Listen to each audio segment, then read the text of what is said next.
અમદાવાદની સાબરમતી નદીમાં ઘોડાપૂર આવ્યું છે। ધરોઈ ડેમના ઉપરવાસથી સંત સરોવરમાં પાણી છોડાયું છે। સંત સરોવરમાંથી સાબરમતી નદીમાં પાણીની આવક વધી છે।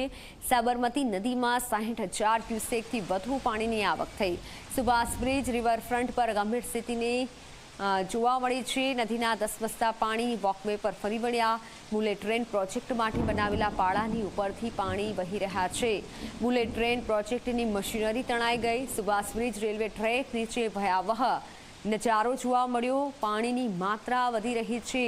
ધરોઈ ડેમના ઉપરવાસમાંથી સંત સરોવરમાં પાણી છોડાયું અને જેથી સાબરમતી નદીમાં પાણીની આવક વધી છે। સાબરમતી નદીમાં 60,000 ક્યુસેકથી વધુની પાણીની આવક થઈ છે અને આ તરફ પાણીની વધુ જે આવક નોંધાઈ છે તેને જોતા એલર્ટ કરવામાં આવ્યા છે। તો સંવાદદાતા સ્થળ પરથી જોડાઈ ગયા છે અર્પણ હાલ જે પાણી છોડાયું છે તેને લઈને તંત્ર તરફથી એલર્ટ કરવામાં આવ્યા છે। લોકોને ત્યાં કેવી સ્થિતિ છે?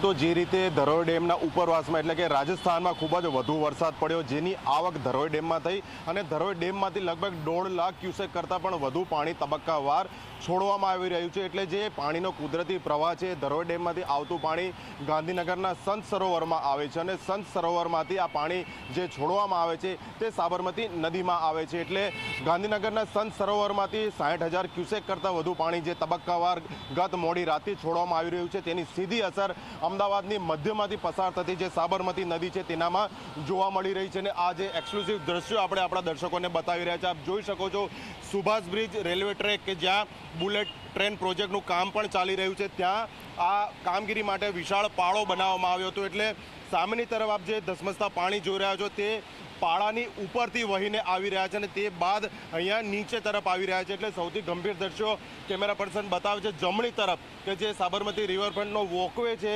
ત્યાં જે સુરક્ષિત બેરિકેડિંગ બનાવાયેલું છે કાયમી ધોરણે ત્યાં સુધી પાણી પહોંચી ગયા છે અને તે બાદ ધસમસતો પાણીનો પ્રવાહ છે તે આગળની તરફ વધી રહ્યો છે। એટલે એક દ્રશ્ય છે જમાલપુર બ્રિજ એટલે કે સરદાર બ્રિજની નીચે કે જ્યાં પાણી ખૂબ જ નીચા લેવલથી સુરક્ષિત રીતે પસાર થઈ રહ્યા છે, પરંતુ બીજી તરફ નદીની ઊંડાઈ વિવિધ સ્થળે અલગ અલગ હોવાથી પાણીનું લેવલ નદીમાં અલગ અલગ જોવા મળી રહ્યું છે। એટલે નદીની જેમ જેમ ઉપર તરફ આપણે જઈએ એટલે કે સુભાષ બ્રિજથી ઇન્દિરા બ્રિજ તરફ જઈએ તો ત્યાં પાણીનું લેવલ ખૂબ જ વધુ છે અને જે રીતે વોકવે જે લોઅર પ્રોમિનાડ કહેવાય છે રિવરફ્રન્ટનો ત્યાં સુધી પાણી પહોંચવાની તૈયારી છે। એટલે જો આના કરતાં વધુ પાણી ઉપરવાસમાંથી આવશે તો સુભાષ બ્રિજની આસપાસનો જે રિવરફ્રન્ટનો બંને તરફનો લોઅર પ્રોમિનાડ તરીકે કહેવાતો વિસ્તાર છે ત્યાં સુધી પાણી પહોંચવાની પૂરેપૂરી સંભાવના છે। એટલે આપ જોઈ શકો છો રેલવે બ્રિજના જે પિલર છે તેને રીતસરના અથડાઈને આ ધસમસતા પાણી આગળ તરફ વધી રહ્યા છે અને જમણા હાથે તો પાણીનો જે પ્રવાહ છે તે વોકવેની ઉપર સુધી આવી ગયો છે। એટલે હાલ સુરક્ષિત પરિસ્થિતિ છે એટલું ચોક્કસથી કહી શકાય, પરંતુ જો વધુ પ્રમાણમાં પાણી ઉપરવાસમાંથી છોડવામાં આવશે તો સુભાષ બ્રિજની આસપાસ ક્યાંક પરિસ્થિતિ ગંભીર બની શકે અને તંત્રને અગમચેતીના ભાગરૂપે લોકોની અહીંયા જે મૂવમેન્ટ છે તેને રિસ્ટ્રિક્ટ કરવાની ક્યાંક ફરજ પડી શકે છે। પરંતુ આ પાણી જ્યારે આગળ તરફ નહેરુ બ્રિજ, એલિસ બ્રિજ અને તે બાદ સરદાર બ્રિજ અને આંબેડકર બ્રિજ તરફ જાય છે તો ત્યાં પાણીના લેવલ ઓછા છે। આપણે વાસણા બેરેજની પણ મુલાકાત લીધી કે જ્યાં 128 ફૂટની સપાટીથી પાણી શાંતિપૂર્ણ રીતે વહી રહ્યા છે, કારણ કે બેરેજ પર 25 જેટલા દરવાજા 6 ફૂટ સુધી ખોલી દેવામાં આવ્યા છે। એટલે ઉપરવાસમાંથી જેટલું પણ પાણી હાલમાં આવી રહ્યું છે તે સીધું સાબરમતીની બીજી તરફ જઈ રહ્યું છે। એટલે આ પાણી જ્યારે સાબરમતીની બીજી તરફ ગ્રામ્ય વિસ્તારમાં પહોંચે છે તો નીચાણવાળા ગામડાઓને પણ વહીવટીતંત્ર દ્વારા એલર્ટ કરવામાં આવ્યા છે, જેથી કરીને અમદાવાદ ગ્રામ્ય, ખેડા, નડિયાદ જિલ્લો છે તેના જે વિસ્તારો છે ત્યાં લોકો નદીમાં ન ઉતરે તે માટે પણ તંત્રએ આગોતરી જાણ કરી છે। એટલે આપ કહી શકાય કે સાબરમતી નદીમાં હાલમાં આ ઘોડાપૂર આવ્યું છે,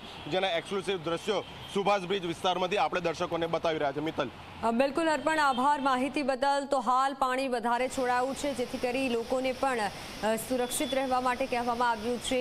બુલેટ ટ્રેન પ્રોજેક્ટની મશીનરી તણાઈ હોય તેવા દ્રશ્યો છે અને વધુ માત્રામાં સાબરમતી નદીમાં પાણીની આવક નોંધાઈ છે।